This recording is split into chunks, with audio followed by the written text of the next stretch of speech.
Hello, BookTube. I want to try and make more than one video today. Uh, I've been away from BookTube a little bit, and also mentally I've been light years away from BookTube, to the point where I feel like I don't have my sea legs underneath me. I've been badly distracted this week. But I like talking to you, and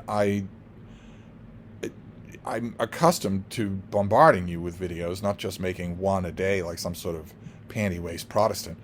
So I thought I'd make an attempt at a second video today. None of my really happy outgoing. Well, I'd like to think every video is happy, but none of the usual features that we've been doing.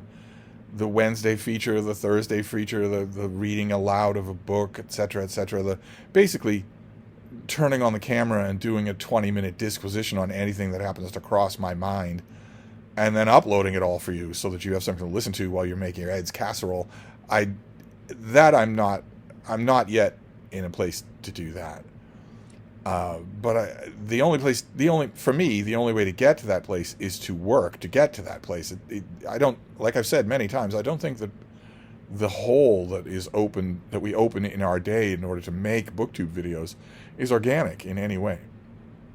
Obviously it's not. It's an obviously artificial thing to turn on a camera and talk to no one in particular, and then upload it. That's an obviously inorganic thing, which is why the number of people who watch BookTube videos eclipses the number of people who make BookTube videos. But I want to keep that space open. So it's not organic to me in the way that reading and writing is. When I'm having a distracting or a wearing or a terrifying week, reading and writing is completely organic. In fact, it's salvific. It's saving me. It saves me as a refuge. Whereas making videos doesn't. So I want to work to preserve that space. So I thought we'd do just a random chat about books. I'm always very good at that. I'm always up for a random chat about books. And I actually have an ongoing feature on this channel of Hedgehog book recommendations, which are random chats about books. Books that are picked at random, no reason, not a top 10 list, not anything like that. And the name is a reference to Christopher Russell, to this little corner of BookTube's own resident cartoon hedgehog. So I thought I would do that, just show you a handful of books.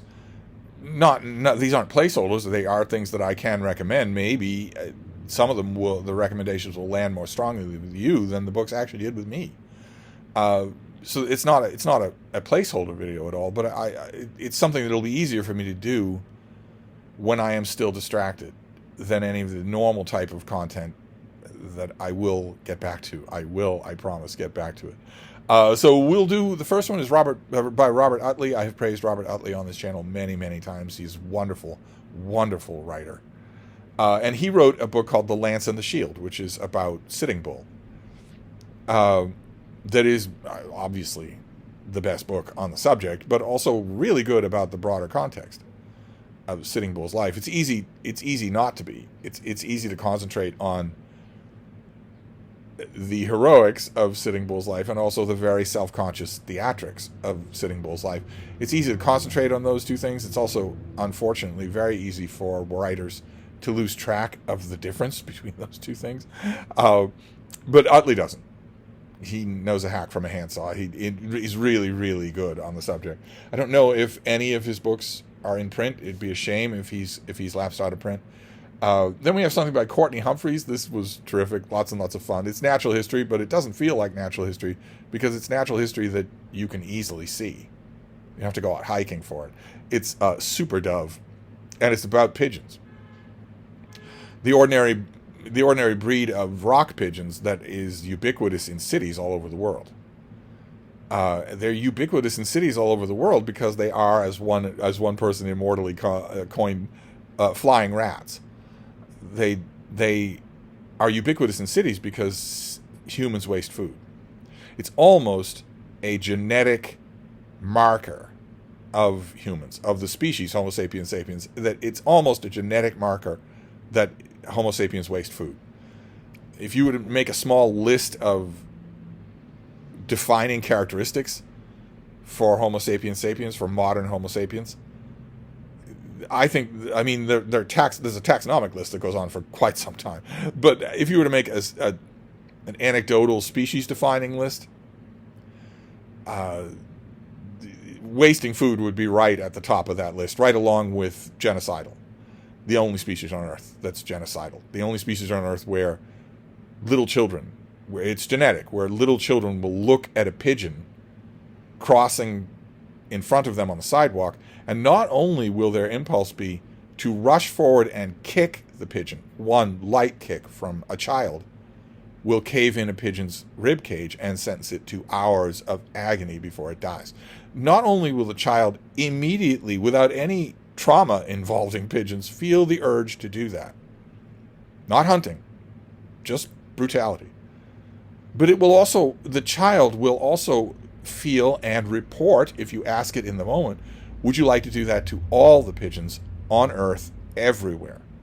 All 100 million of them. The child will say yes, instantly. They'll say, oh, can you make that happen? Oh my, I'll be good for an hour if you'll let me kill every pigeon on Earth. That's Homo sapiens, and that is, to put it mildly, utterly alien to any other species on Earth.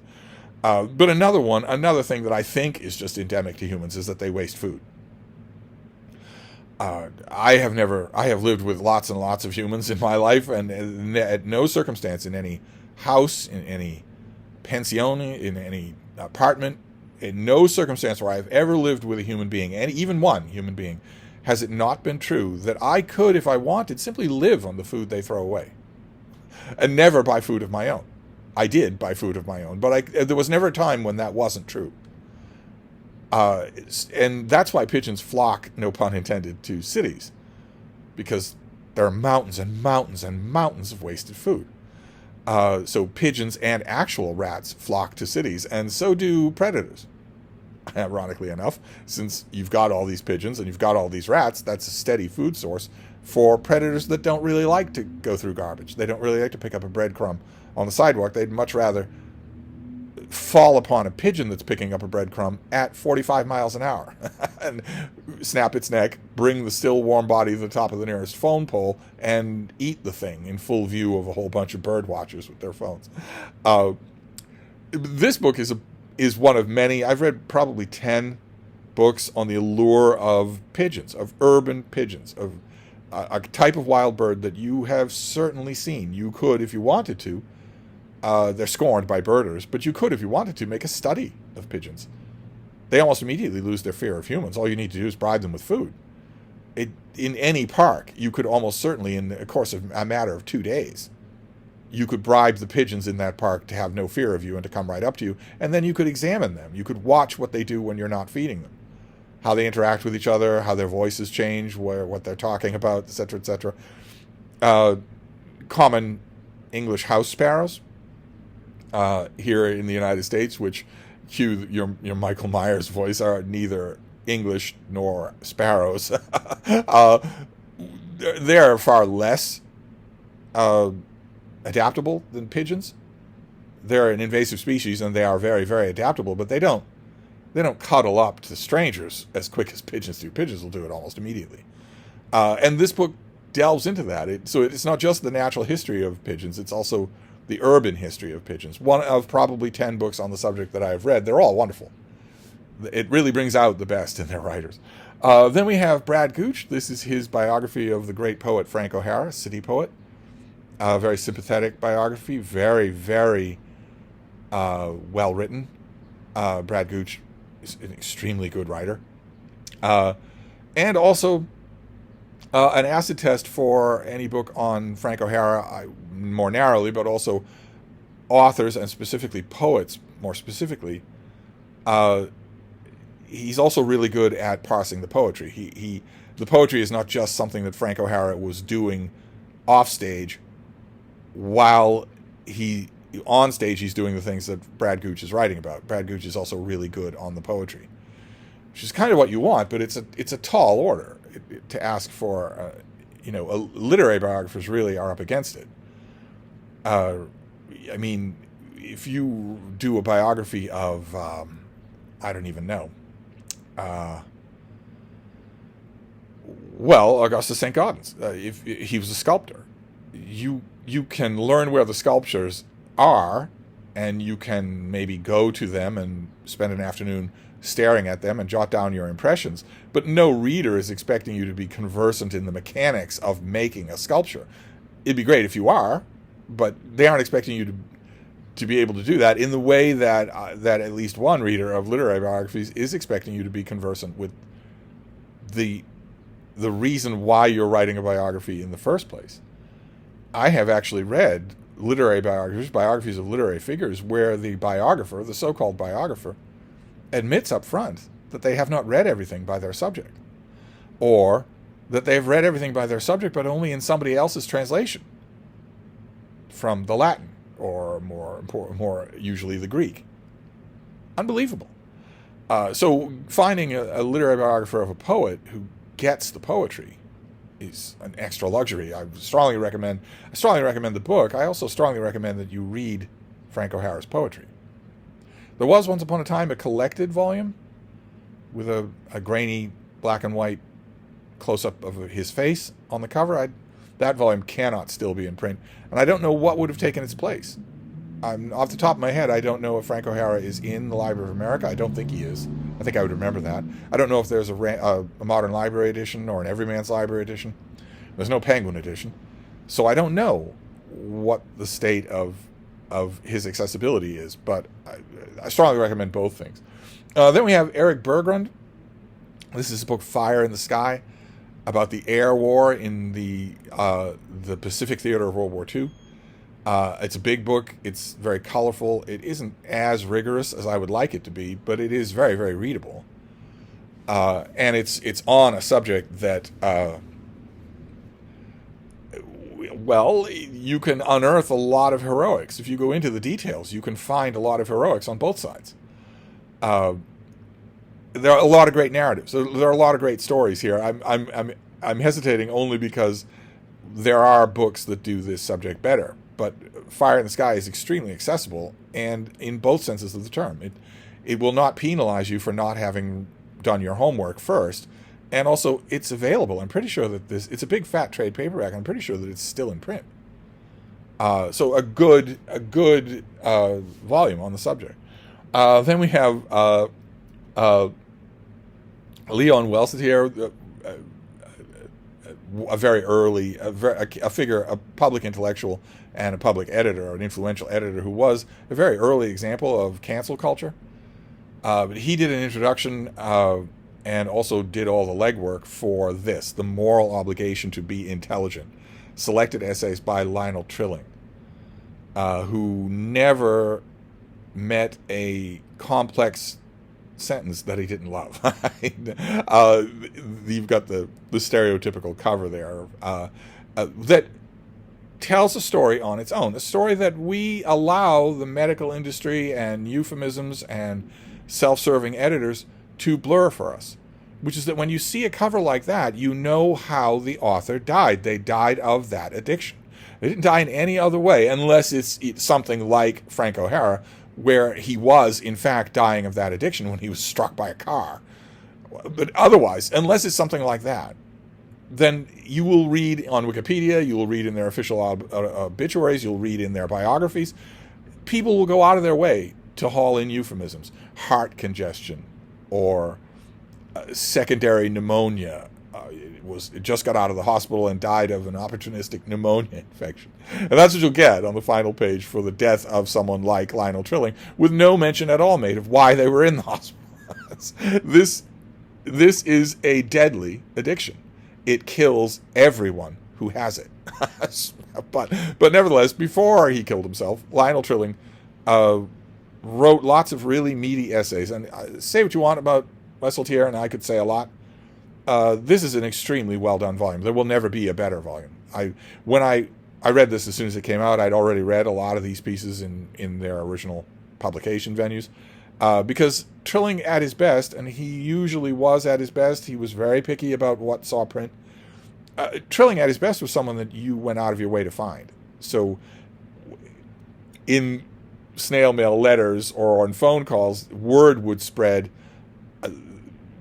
among literary friends, if you happen to have literary friends, that, oh, did you see in such and such, there's a new Trilling piece, and you would go and get it. You would go to the corner newsstand, which don't exist anymore, or if it was a hard to track down thing, you would go to a really good news emporium. There were two for the years that I'm thinking of, one in Boston and one famously in Cambridge. And you would just talk to the proprietor there and say, could you get me this issue? Could you, if you don't have it, could you find it for me? And Trilling was that kind of person. These are infinitely rereadable pieces, as stuffy and wordy and precious as they are. They're infinitely rereadable. So it's a fantastic fantastic volume to have. I have two of them. I have the paperback and the hardcover. And in both cases, I have taken a children's sticker book and just put a sticker over the depressing fact, the depressing reality on the cover. There's nothing cool about this addiction at all. It simply kills you. It makes you stink, and then it kills you. And depending on how much of an a-hole you are, it stands a good chance of killing everyone around you as well. And that's 100%. And it's amazing. When you read medical journals, you will read lies. Suborned, paid for lies. You will read a pulmonary specialist say 10% of addicts die of this. And then you will, if you dig into the details, for who underwrote a grant, for whether or not you had any problem last semester paying your son's tuition to MIT, for who underwrote the conference that you went to in the U.S. Virgin Islands, invariably you find fraudulent research. So the digression here is that the essays are well worth reading, but I don't want that staring at me. So I put stickers over it when it comes time to reread, and I do reread. I think Trilling himself would probably have rolled his eyes at the pieces in The Moral Obligation to Be Intelligent that I reread the most, because he would have thought of them as the most simple. There are a couple of pieces in that anthology that I'm pretty sure Leon included because they are more accessible. They're also really good. What can I say? Then this next one, another problematic intellectual figure. I have many thoughts on the subject, but when he writes a good book, he writes a good book. This figure is Stanley Fish, who name won't be known to most of you, and his great book is, I'm sure, out of print and will stay that way, unfortunately. But he also wrote a little thing called How to Write a Sentence on How to Read One. It's quirky, and it's argument starting, and it can be a little bit obscure, like everything this author wrote. But it's well worth it. This is very akin to Lionel Trilling when he's writing on those allegedly simple subjects. You're getting the benefits of an absolute megawatt brain, not writing down to you, but writing thoughts as opposed to lectures that are going to be delivered to graduate students. As a result of that, I think this book works really, really well as a clarifying guide to writing. Of course, I have my cautions about clarifying guides to writing. The number one way, by far, like far in the distance, it leaves its competitors behind. The number one way to learn how to write is to write. Write every day. Write every day. Push what you're doing every day. You can read all the manuals and take all the seminars in the world. They're all going to be extremely secondary, miles in the distance to that. I know way too many people who think, well, I need to learn all about writing before I try it. No. That is an infinite treadmill. I know people who are so addicted to that it has only served to deeply terrify them at the thought of writing anything. No, the way to learn how to write is to do it every day. But this book is not just that. It's not even mostly that. So it gets out by technicality.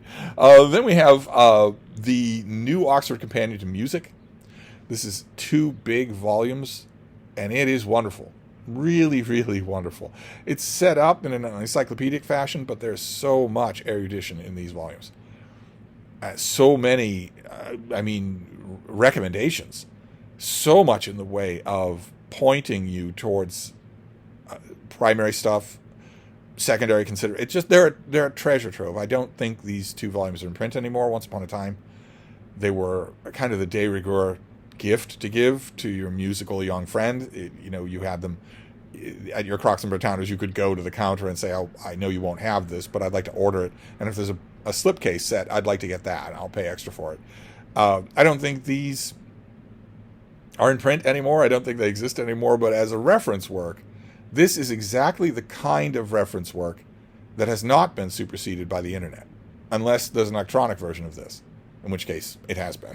Why would you have 2 extremely heavy, unwieldy hardcovers when you could have an electronic version of this? God knows what Oxford would ask you to pay for it. But most hardcover reference works like this are thoroughly redundant now.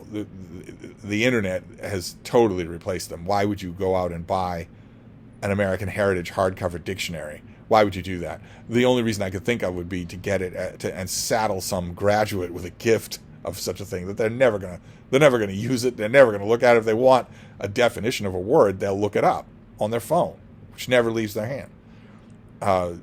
And the same thing is true with the Chambers Biographical Dictionary, or the Princeton Guide to Poetry and Poetics, or the famous architecture book. You're not gonna have a shelf of those anymore. And this looks like that, but it has a lot of erudition. I mean, those things do too. But mostly in those other editions, mostly the erudition was ignored by the people who had them. Most people who had, for instance, the Chambers Biographical Dictionary, they would go to Madame Curie because they wanted to know when she died. Basically, they wanted to just flip to her and find out when she died. Most people never read the entries, as good as they were. And the same thing is true for the great 4th edition of the American Heritage Dictionary. Had wonderful digressions on word-related subjects, and they were all fantastic. No one read them. I'm sure no one did. You just go to see, either how you spell a word, number one reason why you would use a dictionary, or some pedantic detail about its etymology, but not, you wouldn't be reading any of those things. And the same thing is true here, unfortunately, but well worth it. Okay, then we have Math Levy and Mario Salvadori. This was a classic of its day, and so is its companion volume. I don't know if it's still in print, but this is Why Buildings Fall Down, and its companion volume was Why Buildings Stay Up. But this one is about architectural failure. So famously, you have the Leaning Tower of Pisa on the cover, and you would think, written by 2 architecture wonks, that it would be impenetrable or boring, or both, and it isn't. It isn't at all. It and its companion volume are fantastically interesting. You don't need to know anything about the principles of architecture to be hooked by this book, and once you are hooked by this book, you will never look at buildings the same way again, including the one where you live. It's one of those kinds of books. We've encountered them a few times in Hedgehog book recommendations, like the Visual Display of Quantitative Information, Edward Tufte's book. You'll never look at visual displays of non-linguistic information the same way again after you've read that book. Well, the same way is true here. You'll never think of architecture the same way. It's just wonderful. Okay, then we have a historical novel, a big fat historical novel. This is Gentleman of Adventure by Ernest K. Gahn. Ernest K. Gahn is the author. Now he is only remembered for a work of nonfiction. Oddly enough, that doesn't usually happen. His work of nonfiction, Fate is the Hunter, is a book about aviation. What would have been in his own, when it was written 60 years ago, would have been modern aviation. Stories of pilots. Not necessarily major airline pilots, just any kind of pilot. Anyone who takes into their head to earn a pilot's license and periodically take to the skies. And Fate is the Hunter was for decades and decades, I think it probably still is, an informal Bible for pilots, for licensed pilots. They've all read it. They all know the stories that are in it, and the stories in it are great. But Ernest K. Gahn wrote lots and lots of fiction as well. Lots and lots of historical fiction. Probably for a little while anyway, the most high profile of those was a book he wrote called The Antagonist, which was adapted into a miniseries called Masada. And that was ancient Roman historical fiction. But this is barnstormers, biplaners. The gentlemen of adventure here are the people who who created the world of flying, starting with the Wright brothers and other very early pioneers of manned flight, and moving on from there to all kinds of unregulated, unsafe, very much potentially deadly iterations of flying before it became the kind of thing that we take for granted now. And there are a lot of historical figures in here. Gandhi knew all this stuff. He knew the history of aviation backwards and forwards. But there are also invented scenarios as well. And A Gentleman of Adventure, it's a wonderful page turner. It really is. He wrote another novel called The High and the Mighty that is very similar, but Gentleman of Adventure is the one I picked for today. And I noticed that we're going long. So this worked. I do love to talk about books with you. This did work. But we'll finish up with something that I have mentioned on this channel many times before. I might as well mention it again. This is Stephen Herrero. This is a classic. Much as Fate is the Hunter could at one time be found in every hangar everywhere in the United States, a hangar of any size at all. So too, this book could, and I think still is, found in every gift shop for a national park and in every ranger station anywhere in the country. And that is his great book, Bear Attacks, Their Causes and Avoidance. This is, it says a legendary classic. This is the 3rd edition. I believe at one point or another I've had every edition of this book, and it is still sold. It is still recommended in national parks and campsites of all kinds that are anywhere close to bear country in the United States. Because if you're in bear country or close to bear country, or if, God forbid, you're deep in bear country, it could come up. Now, it mostly won't. It almost certainly will not. Almost certainly you will go into bear country and never come anywhere near even seeing a bear in the distance. Not because they aren't there. They're there, and they know you're there. They don't want anything to do with you. I mentioned the aforementioned genetic abnormalities of Homo sapiens sapiens are well known to other animals in the animal kingdom. They don't want anything to do with humans. And obviously they don't know about genocide, but the humans stink. I don't know if you probably have no occasion to know that, but physically, humans stink. They don't smell right at all. They're a barely functional, weak skeleton surrounded by layer upon layer upon layer of greasy, sweaty fat and bone, and they very much humans very much smell inedible, and so almost certainly you will go hiking and never know that a bear is anywhere around. You'll never encounter one. This book is about what happens when you do, for whatever reason, whether it's that you're very unlucky, if you are hiking and you're doing it poorly, for instance, if you're hiking and you're communing with your inner Thoreau so you're not making any noise, well, then you could encounter a bear under those circumstances where the bear simply doesn't know you're there. If you're hiking along the bed of a noisy river, for instance, and maybe it's a bed with bends and turns, well, all the more reason for you to be making noise, and lots of it, because the sound of the riverbed could disguise the sound of your approach to a bear. And if you round a corner on a bear and surprise it, well, that could go poorly. Also, there are occasional instances where a bear will be curious, where you will encounter a bear on a hike, not because you have surprised it, but because it has decided to examine what you are, which is very, very bad news. That is a hike gone very bad if that happens. You do not want the attention of these animals at all, because their attention is always poised on the knife edge between I don't know if I like this and I might want to eat this. That's not a knife edge that you want to be on. So the bulk of this book is about the 2 encounters you are most likely to have: black bears and brown bears or grizzly bears. And those encounters usually will be very, very different. If you encounter a sow that's protective of cubs, if you encounter an adult bear that has just emerged from hibernation and is very, very hungry, well, then that's going to tip the scales either way, no matter what kind of bear you encounter. But under normal circumstances, in normal hiking season, in normal areas, it will be very different. A black bear will probably not want any trouble at all. So if you happen to encounter one, even if one seems curious to you, if there are no cubs involved, probably you can easily scare it away. Most black bears aren't that much bigger than a human. I know the really big ones get filmed a lot, but most of them are not dramatically large. They're not. I'm not meaning to minimize anything. If they want to tear you apart, they easily can. Humans are incredibly weak.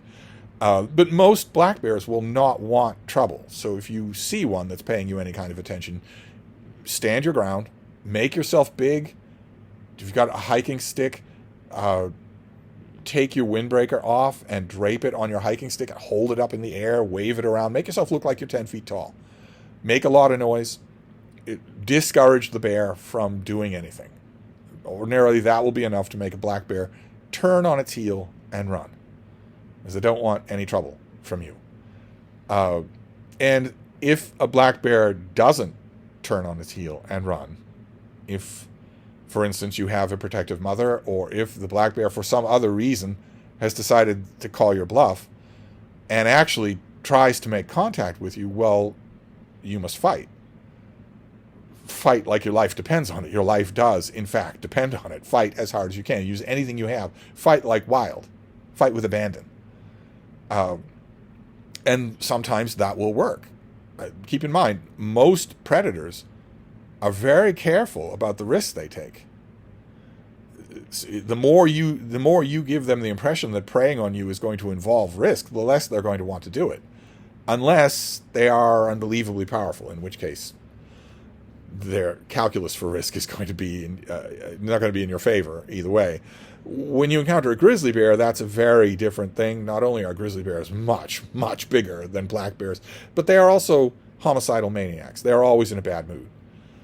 So if a grizzly bear shows you attention, that's a different thing.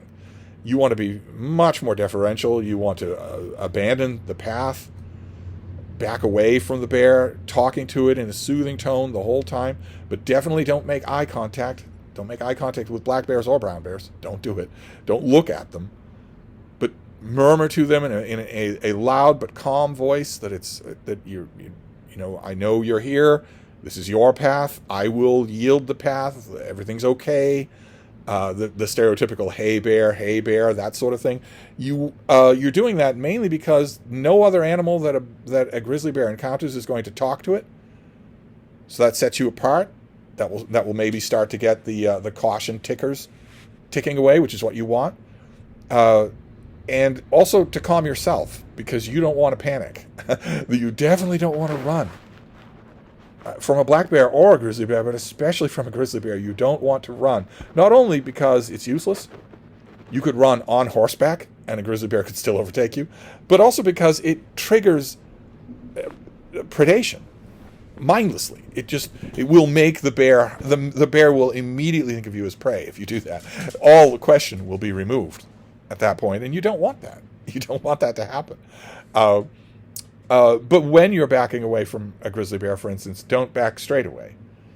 Back away slowly, calmly, diagonally, without looking the bear in the eye and while constantly addressing the bear.